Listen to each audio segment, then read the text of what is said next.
That's how I spend my day in a princess tiara and a tutu velcroed over my jeans. I've got gobs of fake pearls around my neck and a plastic gem on every finger. To my delight, Ainsley opted for a top hat and waistcoat, both way too big for her, and also has enormous jewels on her hands. We swan around MoMA and practice saying things to one another like, "Positively smashing, darling." We watch a Pixar sequel and get hot dogs from a nearby stand for an afternoon snack. Then, of course, we have to return to the land of Miles. Ainsley is exhausted by the time we pile through the door, so I help her out of her dress-up stuff and she collapses on the couch for some video game time while I make dinner. Miles is reading the newspaper at the table, though now there's a can of Coke in place of a coffee cup in front of him. He surveys me when I come into the kitchen. "You went out in public like that?" "Yes. Is that a problem for you?" "No." "Oh, it's such a crime to make a kid's day, huh?" He blinks. "Let's have pancakes from Stavros!" Ainsley calls down the hall. "The diner on the corner?" I ask when she arrives in the kitchen. I'm beat, but who could say no to a smile like that?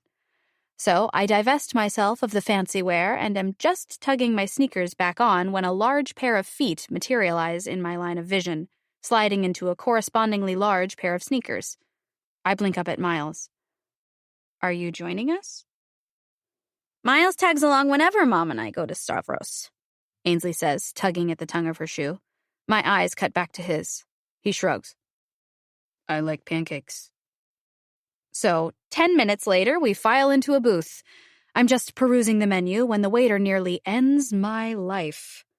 With his face.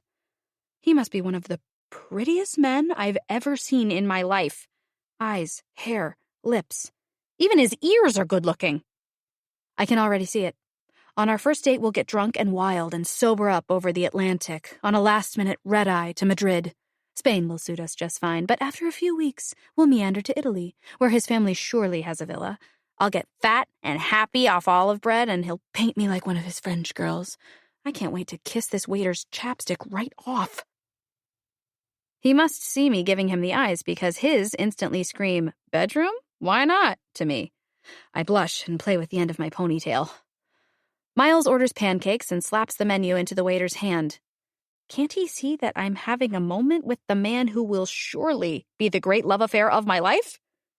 Can't his dinner order wait a gosh dang second? Well, Ainsley's can't either because she's ordering us both a short stack. I add a cup of tea to my order and try to breathe through the sexiest eye contact of my life. The waiter speaks, his voice like slow spilling caramel I'd lick off the floor if pressed. Miles gets up to go to the bathroom, and by the time he gets back, our dinner's arrived. The three of us eat in silence, but it's more thoughtful than tense. The bill comes, and Miles hands his card up. "Oh, you don't," I start to say reflexively. "I always do." "He and Mom always have this argument, too, but Miles always wins," Ainsley informs me as she licks the last of the syrup off her fork. I shrug and concede. Miles pays quickly and jets out of the diner. Ainsley and I are standing up and shuffling out of the booth. And then I look down at the receipt. My mouth drops open. I turn to stare at Miles through the window of the diner, but he's looking in the other direction. He didn't tip the waiter. WTF? Who does that? I'm so shocked it's all I can do to just scramble some cash out of my pocket, toss it on the table, and leave. We walk back to the apartment in silence, but I can't help but glance at Miles a few times. His profile is resolute, dour, inscrutable. I can't believe I ever had the hots for this man, no matter how briefly. Someone who doesn't tip waitstaff is there even a word bad enough for someone like that? I put it to the side and focus on Ainsley for the rest of the night. We read a few chapters of her Squirrel Genius book together, and somehow, in the last day, she's made it all the way to number 50 without me even noticing. She's asleep before I even turn out the light, and I congratulate myself on a job well done.